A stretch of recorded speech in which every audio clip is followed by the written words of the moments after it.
지금 아시아 축구가 충격 사건에 휘말렸습니다.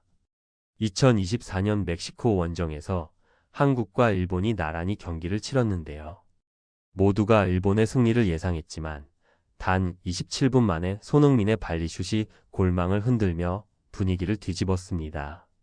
8만 명 관중이 숨죽인 순간 한국은 쓰러지면서도 어시스트를 완성했고 일본은 3m 앞 결정적 기회를 허공으로 날려버렸습니다. 강자로 불리던 일본은 침묵했고 약자라 조롱받던 한국은 환호했습니다. 하지만 충격적인 사실은 이 대결의 승패가 단순한 점수차를 넘어 한 나라의 자존심을 갈랐다는 점입니다. 과연 한국은 어떻게 일본을 무너뜨릴 수 있었을까요? 안녕하세요. 저는 브라질 칼럼니스트 리카르도 알메이다입니다. 27분. 딱 27분만 기다리면 한국은 무너질 거예요. 그동안 제가 30년간 축구를 지켜보며 확신한 패턴이었죠. 멕시코시티 아즈테카 경기장의 새벽 공기가 차갑게 피부를 스쳤습니다. 8만 좌석을 가득 메운 관중들의 웅성거림이 귓가에 맴돌았어요.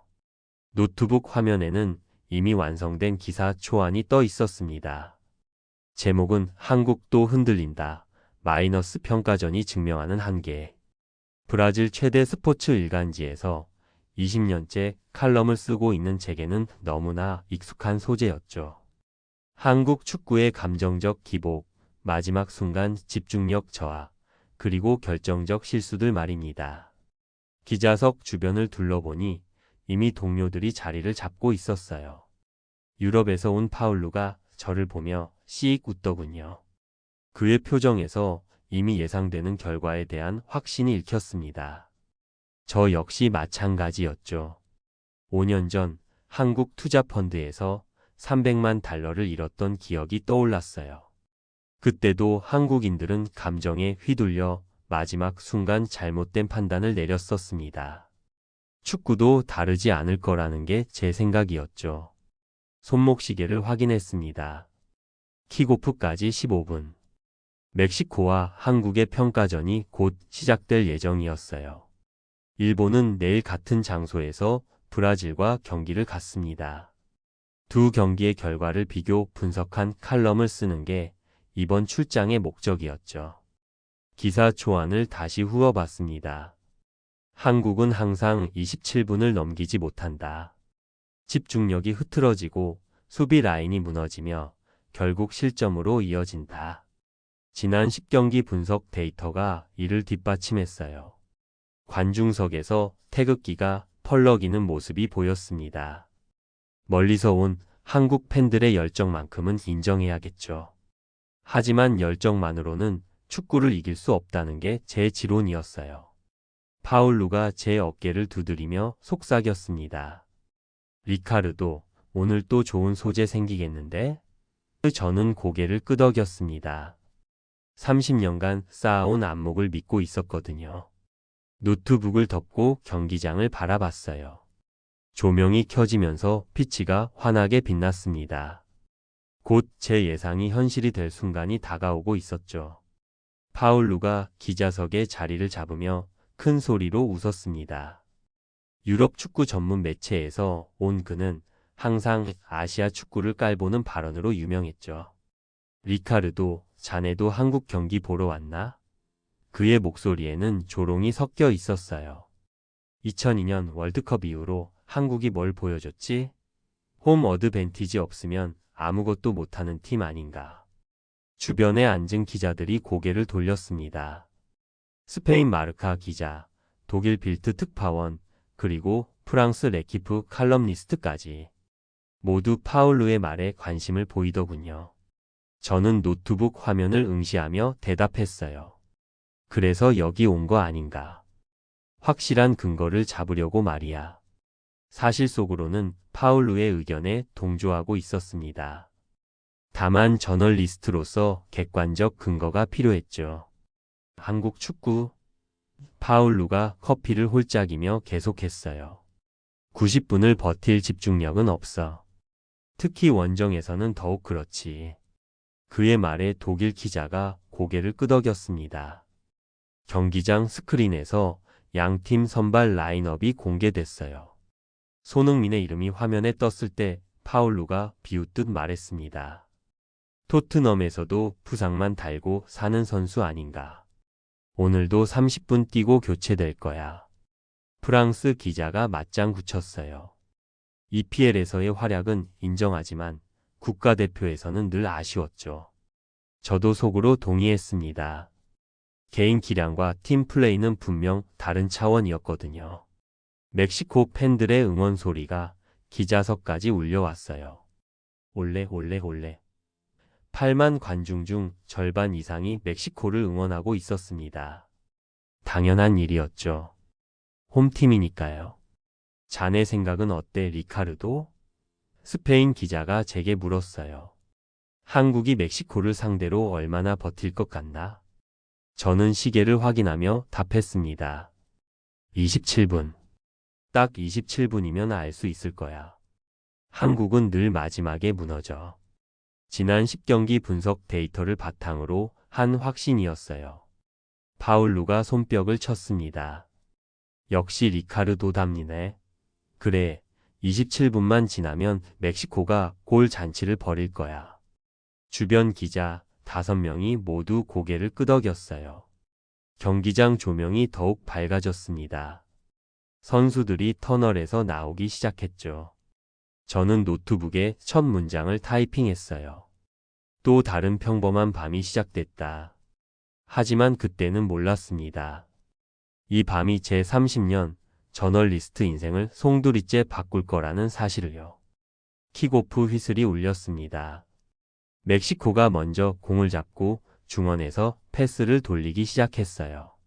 예상대로였죠. 홈팀의 여유로운 출발이었습니다. 한국 선수들은 적극적으로 압박을 가했어요. 손흥민이 좌측에서 활발하게 움직이며 볼을 따내려 했습니다.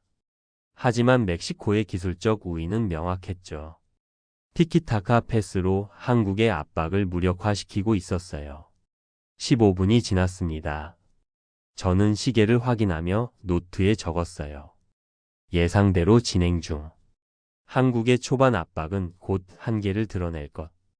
파울루가 제 어깨 너머로 그를 보며 고개를 끄덕였습니다. 20분. 멕시코가 첫 번째 결정적 기회를 만들었어요. 우측 측면에서 올린 크로스가 골대 앞까지 날아왔습니다. 다행히 한국 골키퍼가 펀칭으로 걷어냈죠. 하지만 위험한 순간이었어요. 시작됐네. 파울루가 중얼거렸습니다. 저도 같은 생각이었어요. 한국의 집중력이 흔들리기 시작한 거죠. 25분. 드디어 그 순간이 왔습니다. 멕시코가 코너킥을 얻었어요. 경기장 분위기가 고조됐습니다. 8만 관중이 일제히 일어서서 박수를 쳤죠. 골, 골, 골. 멕시코 팬들의 함성이 하늘을 찔렀어요. 키커가 오른발로 공을 차 올렸습니다. 공이 포물선을 그리며 골대 앞으로 날아갔어요. 순간 골대 앞이 아수라장이 됐습니다. 양팀 선수들이 뒤엉키며 공중볼을 따내려 했죠. 그런데 그때였어요. 공이 골대에서 튕겨 나왔습니다. 페널티 박스 바깥쪽으로 떨어지는 공을 향해 한 선수가 달려들었어요. 바로 손흥민이었습니다. 27분. 제가 예상했던 정확히 그 시간이었어요. 하지만 무너진 건 한국이 아니었습니다. 손흥민이 오른발로 발리슛을 때렸어요. 공이 공중에서 완벽한 궤도를 그리며 골대 상단 구석으로 빨려 들어갔습니다. 골망이 크게 흔들렸죠. 순간 경기장이 정적에 휩싸였어요. 그리고 터졌습니다. 한국 팬들의 환호성이 밤하늘을 가득 메웠습니다. 대한민국, 대한민국. 태극기가 관중석 곳곳에서 펄럭였어요. 저는 넋을 놓고 골망을 바라봤습니다. 공이 아직도 그물에 걸려 흔들리고 있었어요. 믿을 수 없는 광경이었죠. 27분에 무너질 거라던 제 예상이 완전히 빗나간 순간이었습니다. 파울루의 얼굴이 굳어졌어요. 주변 기자들도 말을 잃었습니다. 저는 황급히 노트에 적었어요. 27분 손흥민 발리골. 예상과 정반대. 손이 떨리고 있었습니다. 우연. 그래, 우연일 거야. 제 입에서 나온 첫 반응이었어요. 하지만 마음 한구석에서는 다른 목소리가 속삭이고 있었습니다. 정말 우연일까요? 다음 날 저녁, 같은 아즈테카 경기장이었습니다. 일본과 브라질의 평가전이 시작되려 하고 있었어요. 어제의 충격에서 아직 완전히 벗어나지 못한 채 저는 기자석에 앉아 있었습니다. 파울루가 제 옆에 앉으며 말했어요. 어제는 정말 운이 좋았던 거야. 오늘 일본 경기를 보면 아시아 축구의 한계를 확실히 알 수 있을 거야. 그의 목소리에는 여전히 확신이 담겨 있었습니다. 일본 선발 라인업이 발표됐어요. EPL과 분데스리가에서 활약하는 선수들로 가득했습니다. 객관적으로 봤을 때 한국보다 개인 기량이 뛰어난 선수들이었죠. 브라질을 상대로도 충분히 경쟁할 만한 전력이었어요. 일본은 달라. 독일 기자가 말했습니다. 조직력이 뛰어나고 개인 기량도 검증됐어. 어제 한국과는 차원이 다르지. 저도 속으로 동의했어요. 일본의 축구는 분명 더 체계적이었거든요. 전반 20분까지는 예상대로 흘러갔습니다. 일본이 브라질을 상대로 선전하고 있었어요.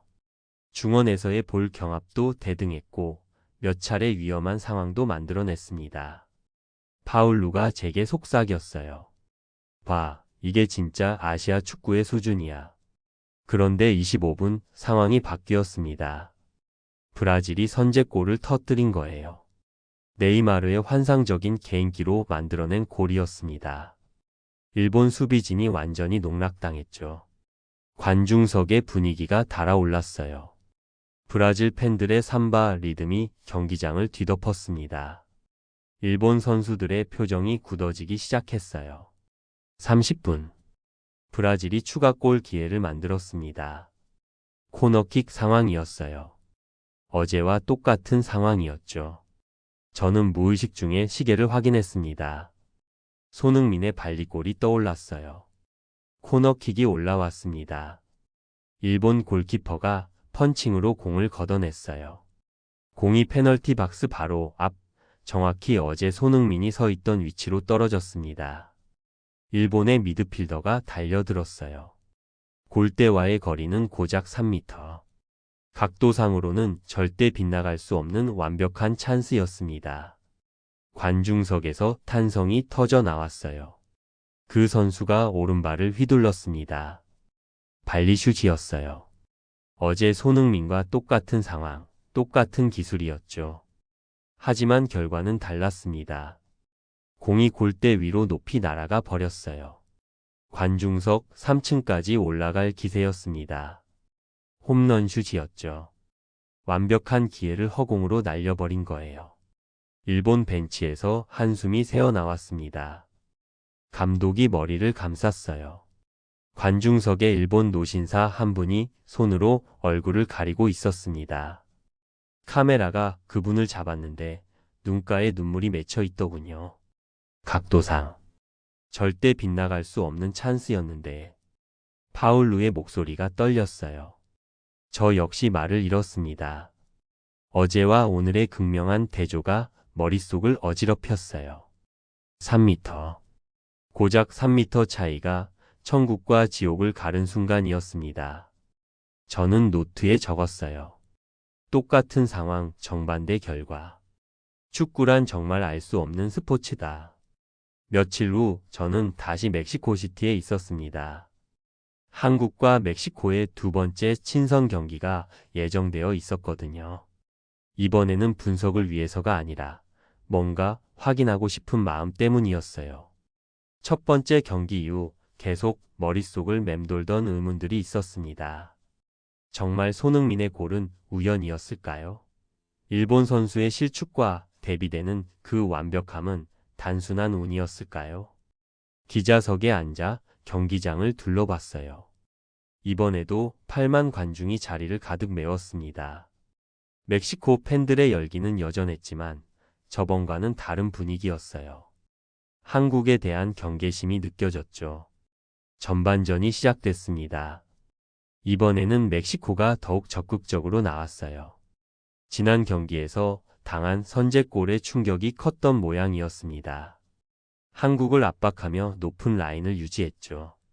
20분이 지나도록 한국은 제대로 된 공격 기회를 만들지 못했어요. 멕시코의 압박이 너무 강했습니다. 손흥민도 평소보다 볼을 적게 만지고 있었죠. 35분. 멕시코가 위험한 상황을 만들었습니다. 한국 진영 깊숙이 침투한 상황에서 크로스가 올라왔어요. 골대 앞에서 헤딩슛이 나왔지만 골키퍼가 간신히 막아냈습니다. 바로 그때였어요. 골키퍼가 던진 공이 중원으로 넘어갔습니다. 한국이 역습 기회를 잡은 거죠. 공이 손흥민에게 전해졌어요. 순간 상황이 급변했습니다. 멕시코 수비수 2명이 손흥민을 향해 달려들었어요. 협공 수비였습니다. 보통이라면 공을 뒤로 돌리거나 측면으로 빼는 상황이었죠. 하지만 손흥민은 다른 선택을 했습니다. 골라인을 향해 돌진한 거예요. 2명의 수비수가 양쪽에서 몸을 부딪혀 왔습니다. 거친 몸싸움이었어요. 골라인까지 불과 10cm. 손흥민이 균형을 잃기 시작했습니다. 왼쪽 수비수의 어깨가 그의 옆구리를 받았어요. 넘어질 수밖에 없는 상황이었습니다. 그런데 그 순간이었어요. 쓰러지면서도 손흥민이 오른발로 공을 크로스했습니다. 몸이 땅에 닿기 직전 골라인 10cm 앞에서 만들어낸 절묘한 패스였어요. 공이 골대 앞으로 날아갔습니다. 완벽한 궤도였어요. 팀 동료가 달려들어 머리로 골대 안으로 밀어 넣었습니다. 골이었죠. 경기장이 떠나갈 듯 함성이 터져 나왔어요. 하지만 제 시선은 여전히 골라인 근처에 쓰러져 있는 손흥민에게 고정되어 있었습니다. 그가 천천히 일어나며 팀 동료들을 향해 엄지손가락을 들어 보이더군요. 넘어지면서도 팀을 살리다니. 이게 진짜 프로구나. 제 입에서 저도 모르게 나온 말이었어요. 파울루도 말없이 손흥민을 바라보고 있었습니다. 리플레이 화면이 전광판에 떴습니다. 슬로우 모션으로 보니 더욱 놀라웠어요. 완전히 균형을 잃은 상태에서도 정확한 타이밍에 정확한 각도로 공을 차낸 거였습니다. 우연으로는 설명할 수 없는 기술이었죠. 저는 노트에 적었어요. 골라인 10cm. 쓰러지며 만든 어시스트. 이건 기술이 아니라 의지다. 펜을 잡은 손이 또다시 떨리고 있었습니다. 후반전이 시작되고 15분이 지났을 때였습니다. 경기는 1대1로 팽팽한 상황이었어요. 멕시코가 동점골을 터뜨린 후 양팀 모두 추가골을 위해 공격적으로 나서고 있었죠. 그런데 갑자기 관중석에서 이상한 소리가 들려왔습니다. 멕시코 응원가가 아니었어요. 익숙하지 않은 멜로디였지만 분명히 들어본 적이 있는 노래였습니다. 시엘리토 린도. 멕시코의 전통 민요였어요. 하지만 목소리가 이상했습니다. 스페인어 발음이 어색했거든요.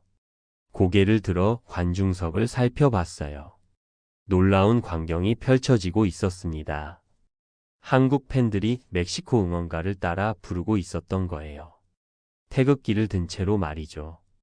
처음에는 서툰 발음이었지만 점점 목소리가 커지고 있었어요. 데 라 시에라 모레나. 한국 교민으로 보이는 노부부가 손을 잡고 열심히 따라 부르고 있었습니다.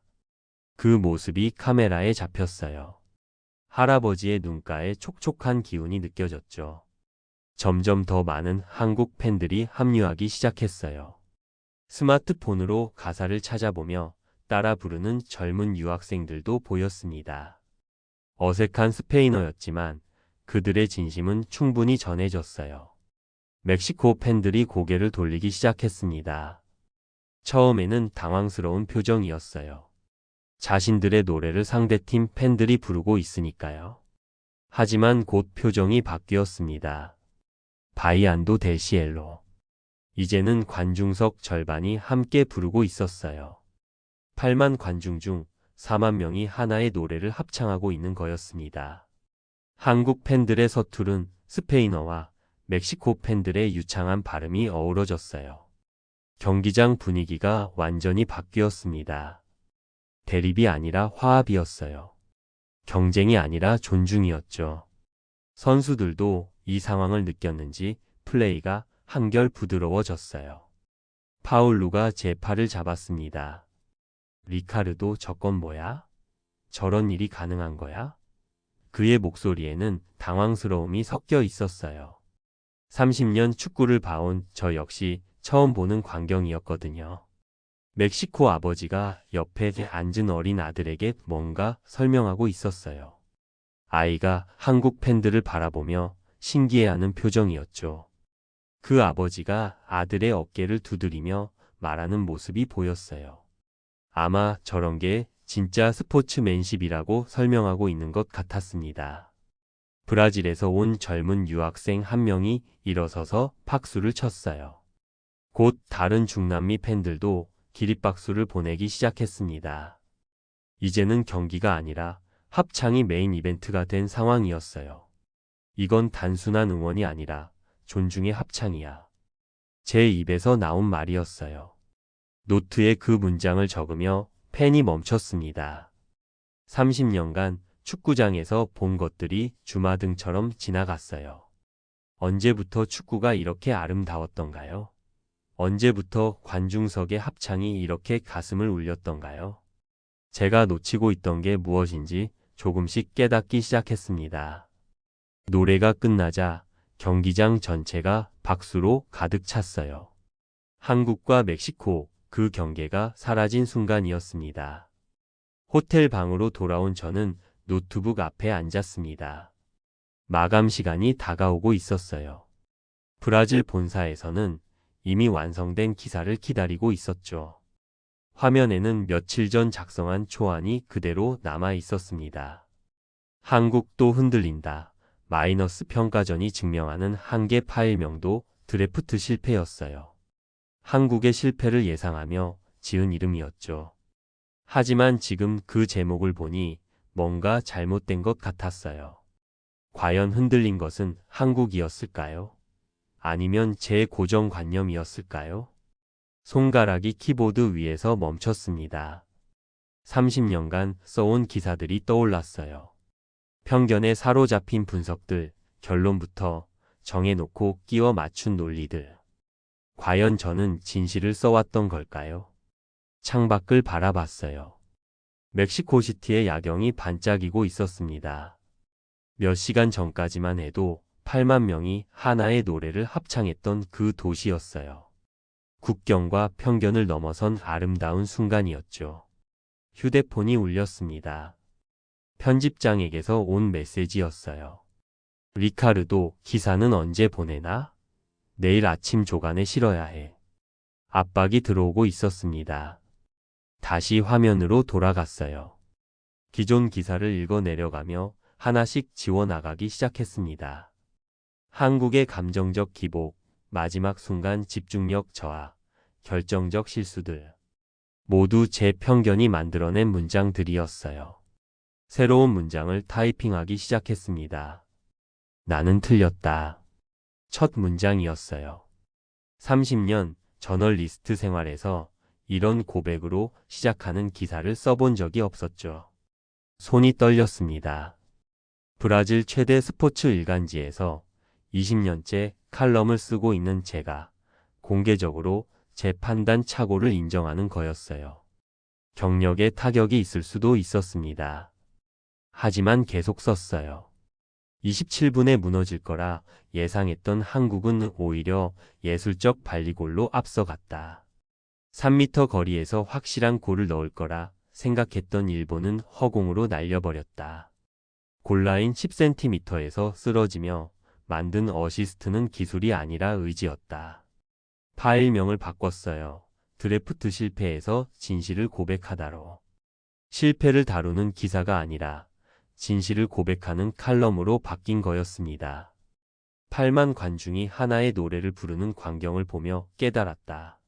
축구는 승부를 넘어선 무언가가 있다는 것을, 존중과 겸손이야말로 진정한 강함이라는 것을. 편집장에게 전화를 걸었어요. 기사 방향을 바꿔야 할 것 같습니다. 수화기 너머로 당황스러운 목소리가 들렸죠. 리카르도, 무슨 소리야? 마감이 얼마 남지 않았어. 30년 펜을 잡고도 오늘 처음 진실을 적는 것 같습니다. 제 목소리에는 확신이 담겨 있었어요. 독자들이 봐야 할 건 한국의 실패가 아니라 제 편견의 몰락입니다. 전화를 끊고 다시 키보드에 손을 올렸어요. 두려웠지만 용기를 냈습니다. 진실은 때로는 아프지만 그래야만 성장할 수 있다는 걸 알았거든요. 마지막 문장을 썼습니다. 이 칼럼이 나의 30년 편견에 대한 사과이자 새로운 시작의 다짐이다. 저장 버튼을 눌렀어요. 제 인생에서 가장 용기 있는 클릭이었습니다. 기사를 전송한 후 잠들지 못하고 있었습니다. 새벽 3시 멕시코시티는 고요했지만 제 마음은 여전히 요동치고 있었어요. 30년 만에 처음 쓴 고백의 칼럼이 어떤 반응을 불러올지 걱정되었습니다. 아침이 되어 호텔 로비로 내려갔어요. TV에서는 어제 경기 하이라이트가 나오고 있었습니다. 손흥민의 발리골, 쓰러지며 만든 어시스트, 그리고 8만 관중의 합창 장면이 반복 재생되고 있었죠. 현지 기자가 손흥민을 인터뷰하는 모습이 화면에 나왔어요. 이번 경기에서 보여준 플레이에 대해 어떻게 생각하시나요? 그 질문이 스페인어로 나왔고 통역을 거쳐 손흥민에게 전달됐습니다. 손흥민이 겸손한 미소를 지으며 대답했어요. 오늘의 골은 제 것이 아니라 11명 합작입니다. 그의 목소리에는 진심이 담겨 있었습니다. 동료들이 만들어준 기회를 제가 마무리한 것뿐이에요. 기자가 추가 질문을 했습니다. 관중들의 합창을 보고 어떤 기분이었나요? 손흥민의 눈가에 촉촉함이 스며들었어요. 정말 감동적이었습니다. 그가 잠시 말을 멈추고 생각에 잠겼어요. 축구는 경쟁이지만 동시에 소통이기도 하죠. 오늘 관중석에서 일어난 일이 바로 그런 거라고 생각합니다. 카메라가 그의 얼굴을 클로즈업했습니다. 축구는 기술보다 마음입니다. 그 마음이 국경을 넘어 우리를 잇습니다. 손흥민의 마지막 말이었어요. 제 가슴이 뭉클해졌습니다. 30년간 축구를 분석하면서도 놓쳤던 가장 중요한 부분을 그가 한 문장으로 정리해준 거였어요. 휴대폰이 울렸습니다. 브라질 본사 편집장이었어요. 리카르도, 내 기사 반응이 대단해. 온라인 조회수가 평소의 10배야. 의외의 반응이었습니다. 독자들 댓글도 봐. 30년 기자가 이렇게 솔직할 수 있다니, 편견을 인정하는 용기의 박수를. 이런 기사를 기다렸다. 모두 긍정적이야. 전화를 끊고 노트북을 켰어요. 정말로 댓글창이 호응으로 가득했습니다.